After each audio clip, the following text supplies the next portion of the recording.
Hello everybody, welcome to day 12 of your 21 Days of Yoga Challenge. I'm Doug, always blessed to have you here. Today, as we strengthen through our core and continue that progression, we're going to work towards the foundation of our first arm balance, crow pose. So when you're ready, I'll meet you on your mat.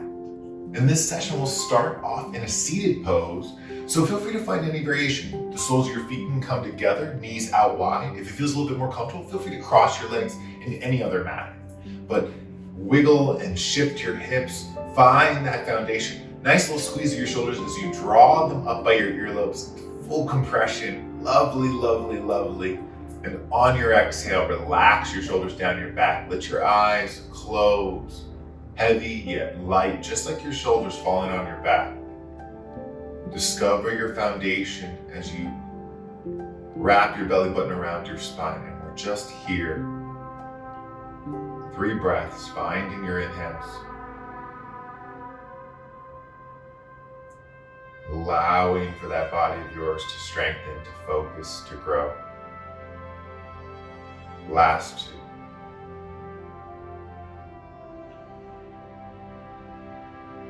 As we work in today, stronger postures, ones that push us to our edge, understand that edge is there just to test you. It's not your definer. And as you exhale, love the fact that you'll learn lessons today from the greatest teacher, yourself. One more big breath in, and as you breathe in, let those eyes blink open, lift your heart, gaze can travel up. And let's take a soft little forward fold. So wherever your legs are at, track your heart forward. Take that stretch across your back body, bend your elbows in, and just give yourself that gentle roll down. Relaxing and releasing. Last 2. On 1, roll it back up, tuck your tailbone, rise through crown of your head, just gracing your sky. Great work. As you exhale, cat your back, chin into your chest, tuck your tailbone. And again, feet can be any variation. You're just letting that back body open up and expand. Good.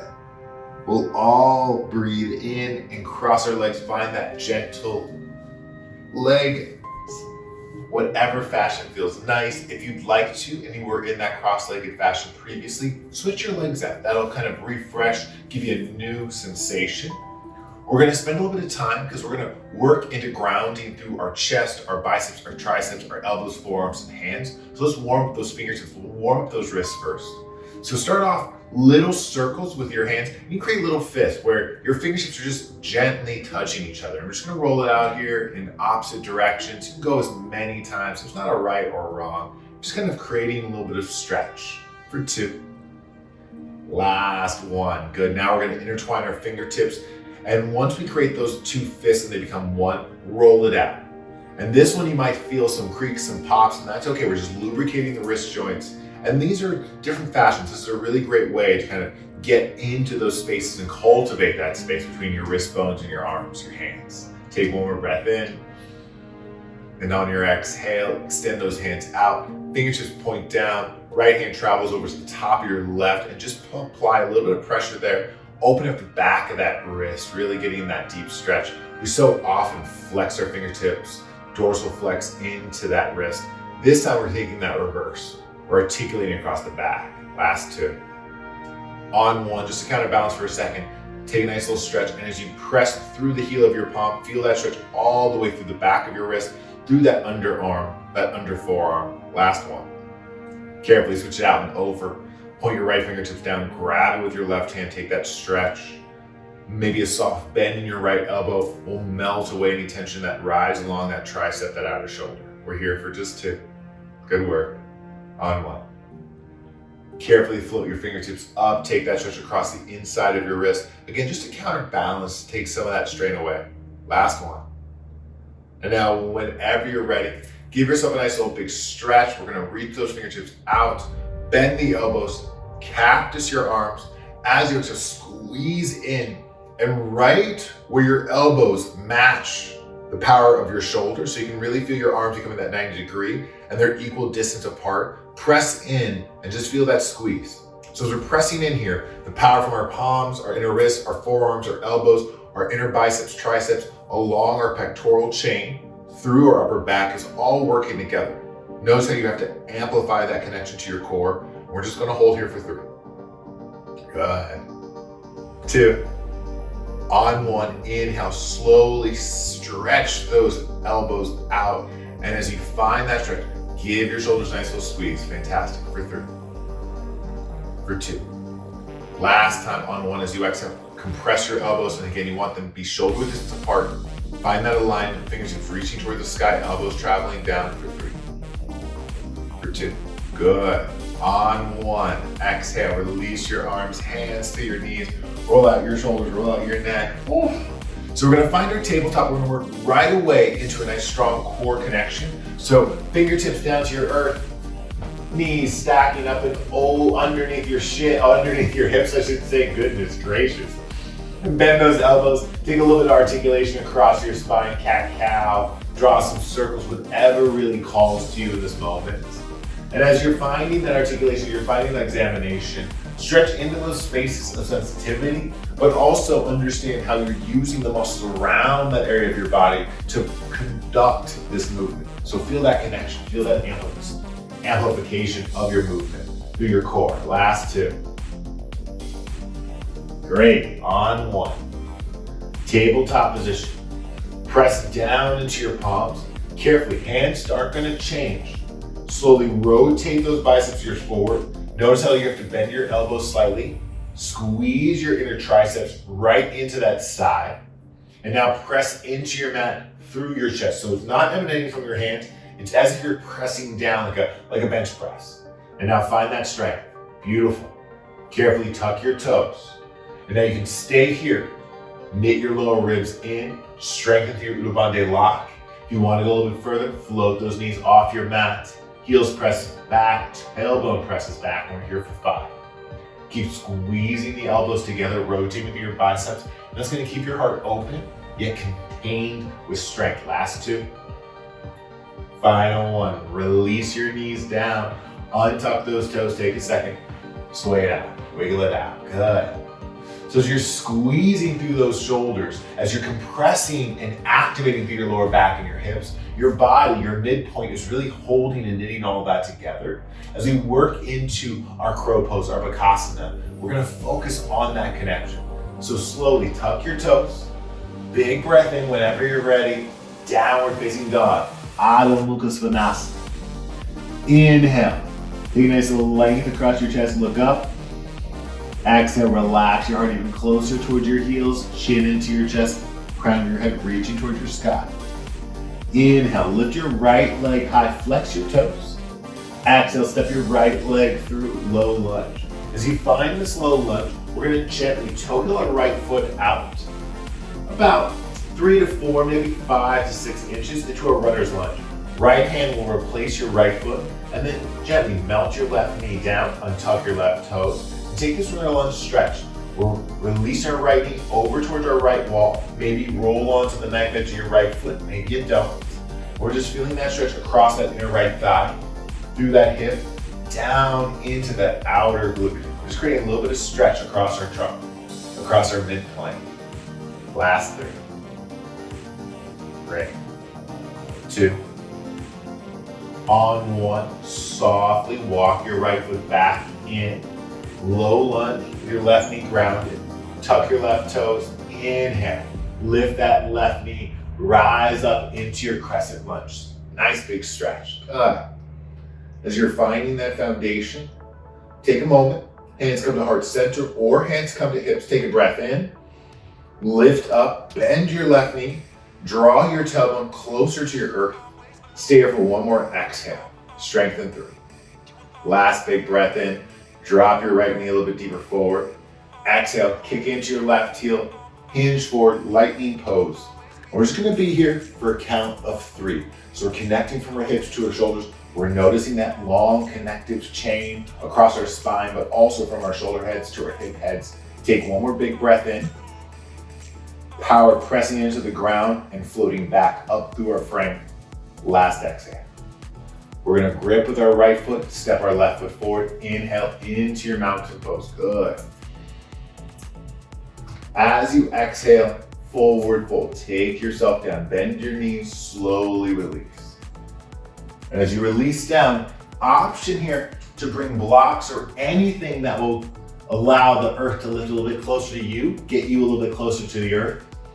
But placing your hands shoulder width distance apart, bend your elbows, lift your heels, and just invite your knees to meet your triceps. That's all we're doing right now. We're just finding that balance. Keep it lifting through your heart, not drawing your gaze through your heels, but looking straight ahead. Take one more breath in. As you exhale, right foot stays grounded, step your left foot back first. Take your moment, step your right foot back first. Great. Hinge forward, float through your vinyasa, upward facing dog. Rolling those biceps out, creating that space. Exhale, downward facing dog. Send your hips up and back, incredible. Now let's take it to the other side. Inhale, left leg high, flex your toes. Exhale, step your left leg through low lunge. And just as we did on the other side, we're gonna toe heel this left foot just out off of our mat, maybe 3, 4, 5 inches. Relax your right knee down. Untuck those right toes. Your left knee's gonna flare away from your body, opening up that hip. Perhaps again, you roll onto the knife edge of the left foot. Perhaps you do not. We're just taking that stretch. We're here, finding that energy, open up across that lower pelvic bone, or that upper pelvic bone, that lower transverse abdominal. Final 2. Ooh, good. Last one. Connect your big toe back to your mat. Toe heel that left foot in. Tuck your right toes. Low lunge. And then grow into your crescent lunge, your high lunge. Bend your back knee. Readjust so that you find that foundation. And again, our foundation is really the most important thing as we build this structure. So if you're on a tightrope, if you're not feeling secure, readjust and then start to kick in. Hands come to heart center, hinge it forward, lightning pose. And as we find this lightning pose, we're adding on a variance to our upper structure. So with our legs, even when they're secure, they still have to work quite a bit. When we take them off of a nice strong platform, then it becomes really difficult for us to be successful. So last 2. On 1, left foot to your foundation. Step your right foot to meet your left, fingertips grow to your sky. As you exhale, hands fall to your mat. Take your time, bend your knee. This one here, as we discover, toe your feet out wider than your hips. Let your toes flare out, heels pop in, take a breath in. Exhale, bend your elbows and start to invite your inner thighs to meet your triceps. And this is the flying frog variation.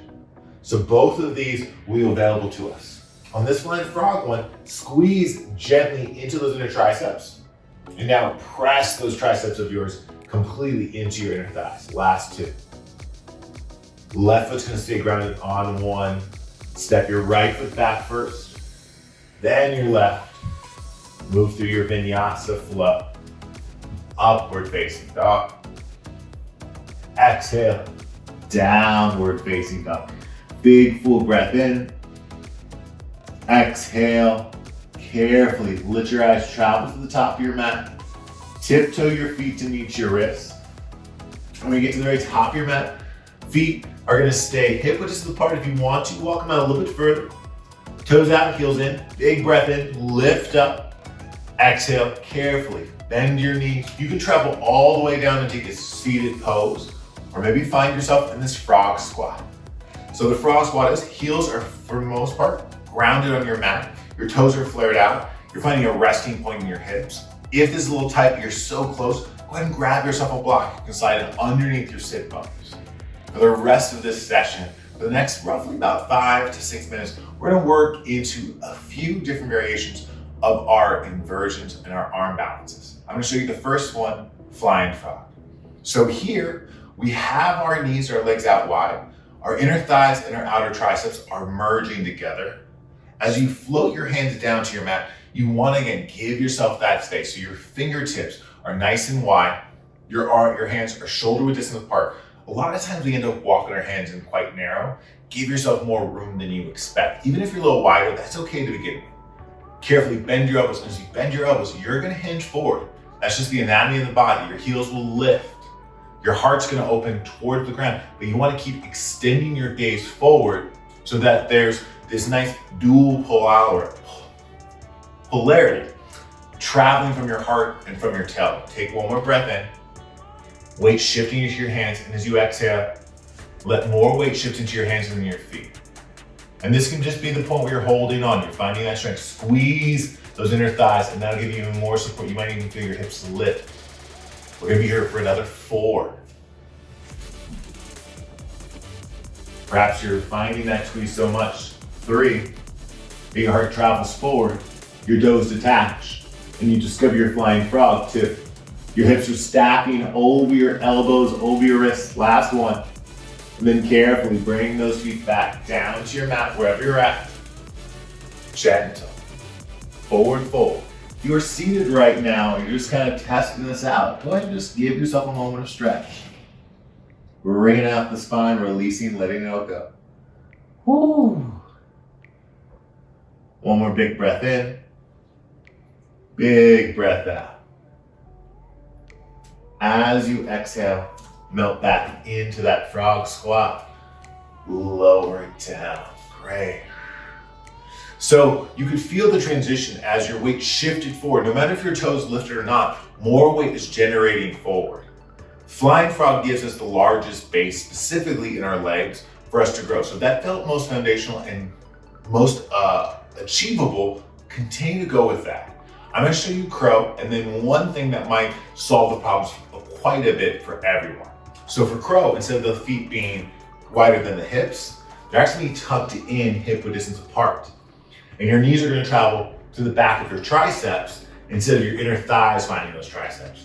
Bend your elbows back here, pick up your heels, connect those knees to your triceps, lift your heart gaze forward. As you start to bend your elbows more and more, your weight shifts forward. As it shifts forward, your toes become detached, perhaps one at a time, and then together. Big toes to touch. Squeeze your elbows just like you were. We're finding our upward facing dog or our tabletop, and we're floating our knees. Last 2. Woo. On 1. Take a second. Release your heels. Let's all sit down onto our mat for just a moment.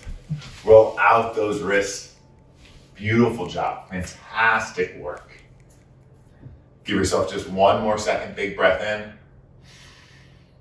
Big breath out. Roll your shoulders down your back. Let your ears go. And just let it softly fall away. Gentle when you're ready. Blink open those eyes. Draw your knees together. You can cross those legs, whatever fashion feels good for you now. So a few things as we work in just the last few moments of our inversion arm balance starting practice. 2 things that I think affect everyone the most. A is finding that inner strength of the arms, understanding that rotation of the rotator cuff and how it translates throughout the shoulder, down to the elbow, into the wrist, and that power of rotation really firms you into your earth. One thing that can help to supply that is instead of fighting the outer expansion of your elbows, having a secure net. So a yoga strap or any of those old school kind of like high school style belts that have the little D-rings is what you're gonna wanna grab. So with the yoga strap or one of those, even a belt that fits perfectly, but it's kind of a little bit hit or miss there, you're gonna take the strap end and roll it all the way through both of the D-rings, and then separate those 2 D-rings and bring the strap back through the middle. This creates a nice strong strap and hold, almost like a noose. And we're gonna gently take this circle and make it a little tighter than our shoulders, just a bit tighter. You wanna feel tension there, so that looks pretty good. You'll bring your hands through, and as you can see here, my arms can't go wider than my shoulders, and so even as much force as I'm pressing out into this strap is being met and matched in my inner chest. And this is a great way if you feel like you're finding the strength issue. Secondly, if it's more the daring or the trust factor, a block is one of the best options. It gives you something to look at to draw your focus, as well as a soft landing pad for your forehead. So I'm going to use both of these props and show you how they can be utilized to grow your crow or your flying frog or any other arm balance. So from here, strap is wrapped around the arms, hands come down, elbows are nice and secure, knees to your triceps. You're just going to lift forward. As you keep lifting, there's so much connection here. It's quite easy. I'm not using any muscular strength. And if I end up going too far forward, boop, I have the block there to kind of stop me. And those two things really, I think, calm it. You can always bring that block up as tall as you'd like. And you can even start off, we're almost towards there. We're just kind of getting that trust, picking it up, lifting. So hopefully these two little changes or additions to your practice can really up-level you. And I always like to say that a block or a strap will add on so much to your practice. It'll allow you to accomplish those larger postures that really take you from attempting stuff with an unhealthy focus to really striving into those postures that you may feel like are almost beyond your practice, but because of these things, they give you that extra little bit of stretch, that extra little bit of flexibility and structure to grow. Beautiful job. So take yourself just one more moment, give yourself a breath. And as you exhale, let's all find ourselves on our seat. Soles of your feet on your earth. Take a big breath in, lift up. Exhale, tuck your tailbone and roll it all the way down. Woo. As you find yourself in this easy release, soles of your feet discover your mat. Hands rest right on that belly of yours. We're just gonna take 5 really large breaths in, breathing completely into our full core. Exhale, letting that breath go, traveling it out. Take it in 4 more times. Big breath in. Big breath out. Beautiful. Final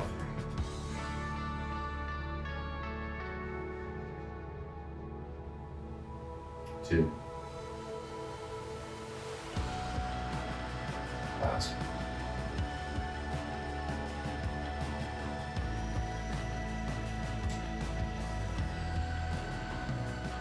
Softly draw your knees into your chest. Give yourself a nice little squeeze. As you can press your knees into your heart, forehead rolls up to meet your knees. We're going to let our legs fall over to our left side. Nice big supine twist. And this is just melting any tension that you've cultivated in your core and your spine over the last 20 or so minutes. Open up your shoulders, let your heart shine to your sky. We're here just for 3. 2. On 1, bring your knees back to your center. Let them gracefully travel over to your right side. Big twist, bring out that spine, gaze to your left if that feels good.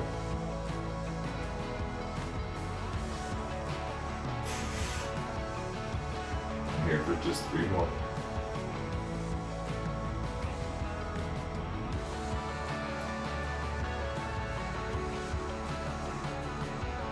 On 1, knees float back to your midpoint. Give yourself a nice big squeeze, flex your toes. Full inhale in. Exhale, relax your legs long, arms fall by your side. Take that full Shavasana.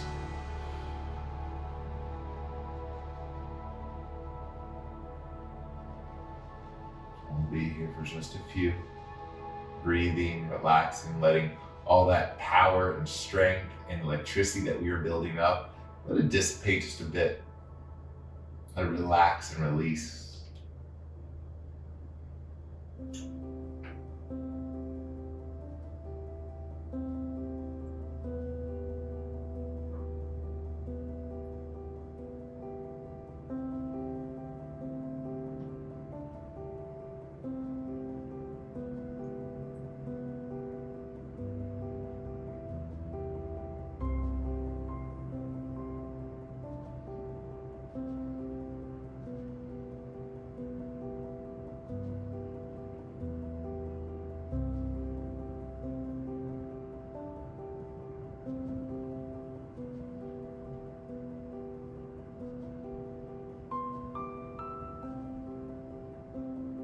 One more big breath in when it calls you. Draw your knees into your chest as you breathe it out. Roll into that tight, wondrous all pose. Discover your easy seat, legs crossed, hands at heart center, chin tucked, eyes closed.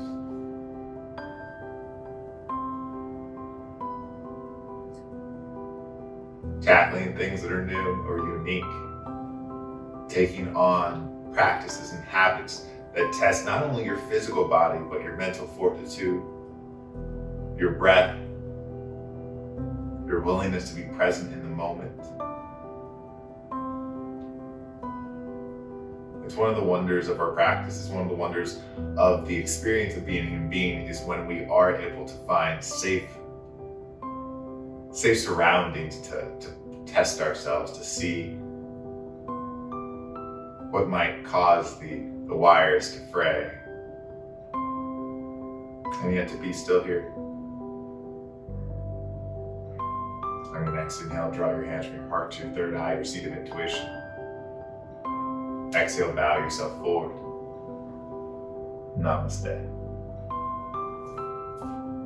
Beautiful work today. Thank you so much. I know we went on a slightly different route today as we dove straight into an inversion and really kind of broke into that arm balance focus. But these are the building blocks of our practice, understanding that we're not just connected to the earth through our feet, but through our entire body. And so as we work through the next few sessions, especially next week, I hope you find all that you're looking for.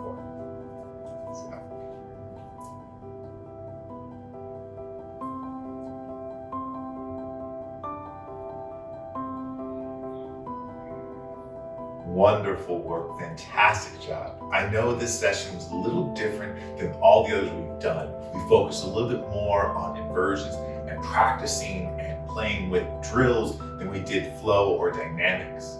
Understand we'll get back into that in the next session, but I want to introduce one of the most fundamental aspects of yoga that makes it different than all the other fitness modalities. That we interact with the earth with more than just our feet, that we find that our heart can be above our head quite often, and how that causes us to react, not only physically, but mentally and emotionally. Thank you for being such a fantastic and wonderful teacher and student. I will see you again soon. Have a fantastic and lovely day.